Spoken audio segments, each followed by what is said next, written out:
News, views, voices of the global Indian community. India abroad.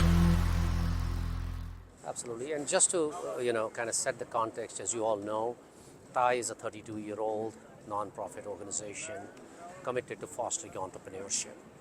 And every year we have this event, TiECon, which is a flagship event that brings the community together, not just within Silicon Valley, but across the globe. Now, TiE has some time-tested format of how it achieves its mission with TiECon. We have a very strong set of speakers from the industry and the technology world that come and address the members.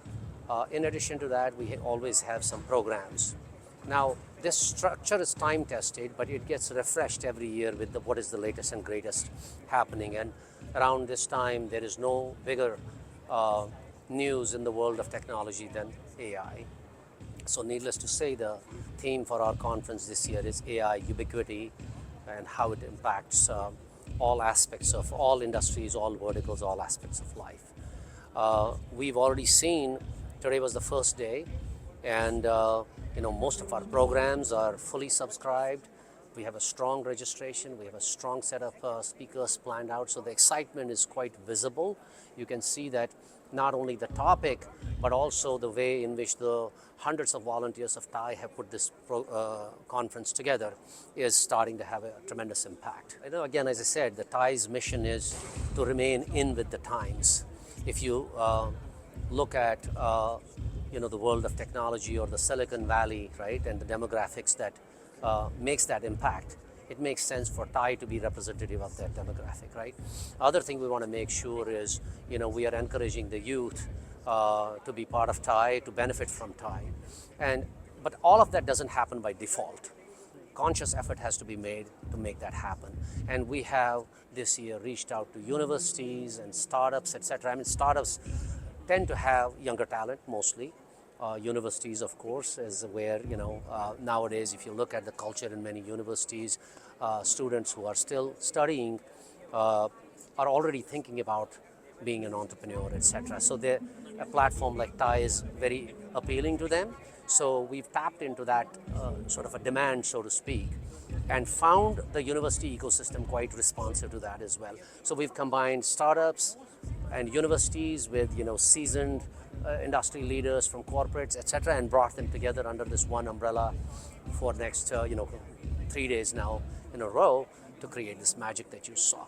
Well, first of all, TiE does have chapters across the globe. In that sense, TiE brand is global. But now what she was talking about is to make TiE Silicon Valley global as well. What that actually means is that anything we do here, especially in Silicon Valley, right, this is, so to speak, the mecca of the tech world, right? If there is a startup anywhere in the world, they do have one thing in mind. How can we tap into the Silicon Valley investor ecosystem, technology ecosystem, customer ecosystem, etc., right? So it's almost an obligation for TiE Silicon Valley to make that possible, make that easy, so that those corridors between rest of the world and Silicon Valley are sort of paved with, what we lay the foundation for.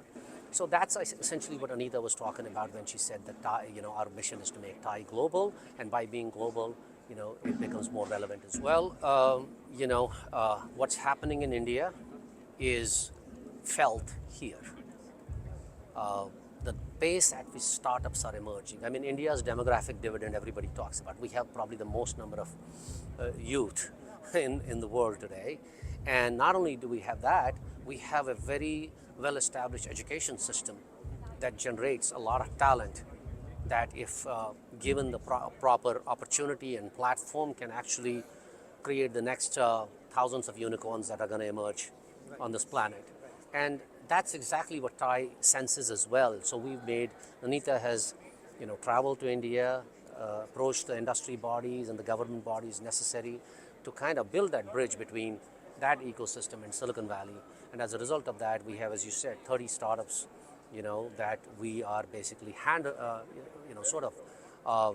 hosting here for the next 3 days, taking them through various programs, giving them an exposure to the leading organizations in Silicon Valley, and of course all the programs and events that are there in this conference.